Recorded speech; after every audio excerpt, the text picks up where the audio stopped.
So, embracing the fear demons.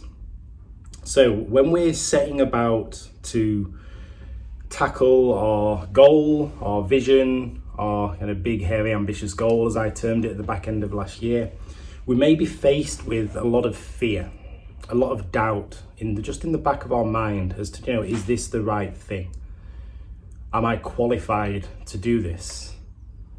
Am I sure this is the right path? Am I going to be wasting my time? All these different questions may be popping up within our mind, which then may translate into procrastination. And when we're faced with fear of various kinds, we essentially have two different steps that we choose to take. So the first one is that we just forget about it. Our vision, our goal, our passion, it wasn't that important. I'm too fearful of what might happen, so I'm just gonna drop it. The second one is that we tackle it head on. We embrace the fear. We look at it as a learning opportunity, a development opportunity. We look to learn as much as we can about what it is that is stopping us, and then we take action. So in the blog that I've released, that this video is linked to, so there's 5 areas of fear that I explore. So the first one is the fear of unknown. So this is where we're unsure what the future would hold for this maybe a particular idea or this challenge or this opportunity. And it strikes us and stops us again from taking action. So the key things to do here with the fear of unknown is to just map out what it is that you think that you are fearful of. So what those unknowns potentially are, like what the pathway could lead to be, good and bad. And then the key is about mitigating those. So understanding what are the steps that you need to take to mitigate those. And so personally, I do this quite a lot. I look at what the best case scenario is of something, and I also look at what the possible worst case scenario of something is.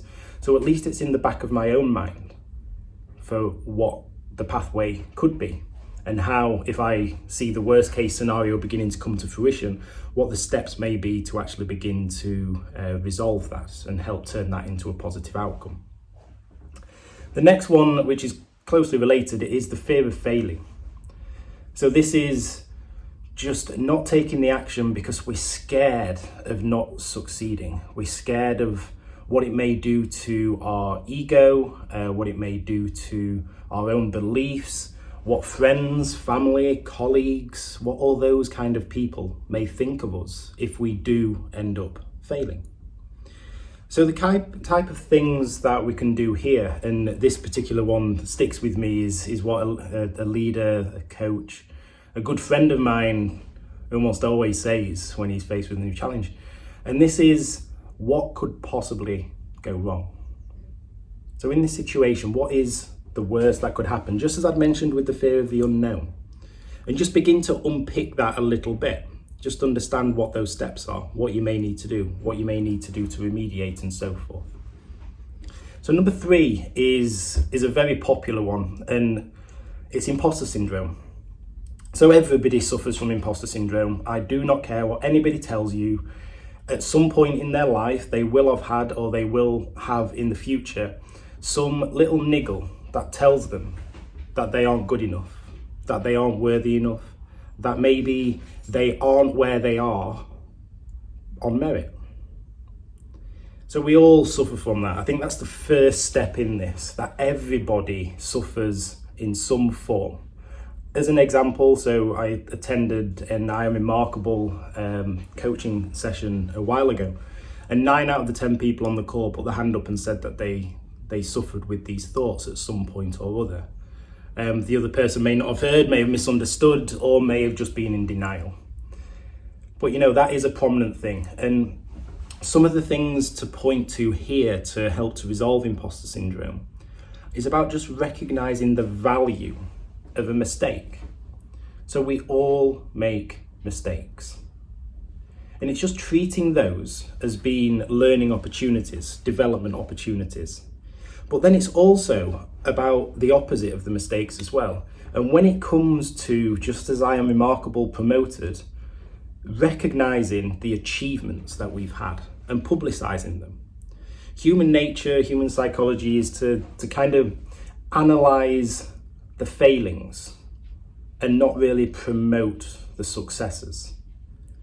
And what I Am Remarkable does promote is exactly that, of let's celebrate our successes, however big, however small, and let's just keep this flow going of constant success. Because, we will always have challenges, we will always fail to some degree. But it's about just being able to recognize that if you count up the number of successes that you've had in your life, and you count up the number of failures that you've had in your life, the successes will undoubtedly be in abundance compared to the failures. So the next one, and it's one that I deal with quite often, and this is, it's too late. So if you look around, you see all these budding entrepreneurs. They're all young, coming out of universities like Stanford and Harvard, starting up their businesses, turning them into unicorns and all this kind of thing. And it sets a precedent in our mind that you have to be a certain age to succeed. And success is a very kind of personal term. What is success to me probably isn't success to you. And that goes for them too. They might be the founder of a unicorn, but they may lead a very unfulfilling and unhappy life. We don't know that detail. But about the it's too late, I hear this quite a lot from a number of family members actually. And what it stems from is that, people think that their time has gone. People think that, their opportunity has passed them by. There's not enough time to make a change, to make an impact on the world. But this is actually quite wrong. So let me give you some examples. So Henry Ford, when he made the Model T, he was 45. When Colonel Sanders franchised KFC, he was 62.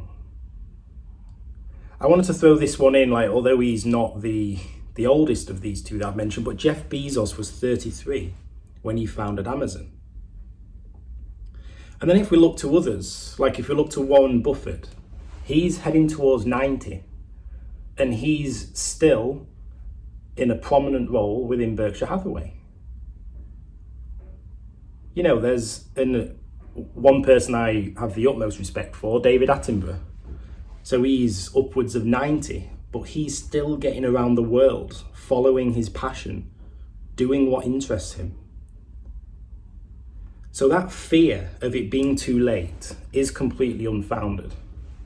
If you have the desire, the motivation, then you can smash it. It's just with that right attitude, that right mindset, and approaching that fear in the right way.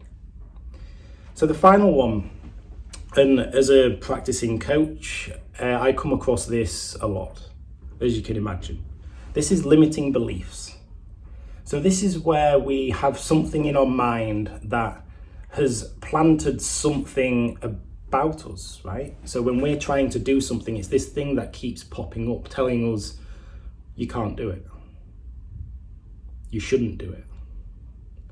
And just things like that.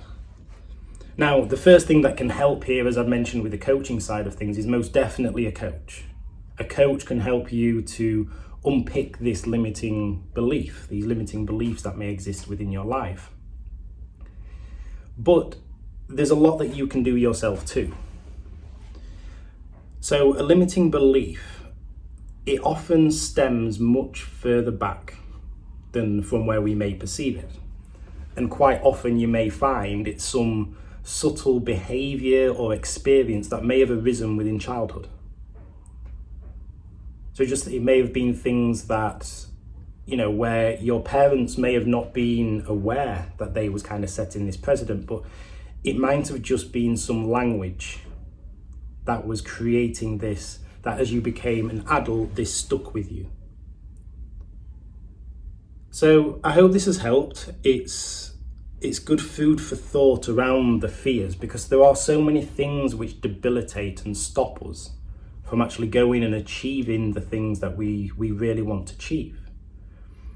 And if we link back into all of the other posts that I've done, all of the other videos, it's all been about this vision, about the purpose, about the big, hairy, ambitious goal, and doing something with our life that we are incredibly proud of. I know a number of people that I engage with, they may be stuck, so to speak. They're feeling as though the only path that they have is the path that they are currently on. Whereas there is an opportunity where once you begin to address these 5 areas of fear, or some of these that may be coming up for you, that you can begin to understand a little bit more about what that landscape looks like, begin to mitigate some of those fears, some of those risks that are somewhat preventing action, for you to then go and essentially live the life that you want to live. So as I say, I hope you've enjoyed, I hope you found this useful. There is the blog that goes alongside this, so have a read of the blog because this goes into a lot more detail as well. But thank you for tuning in, and all the best.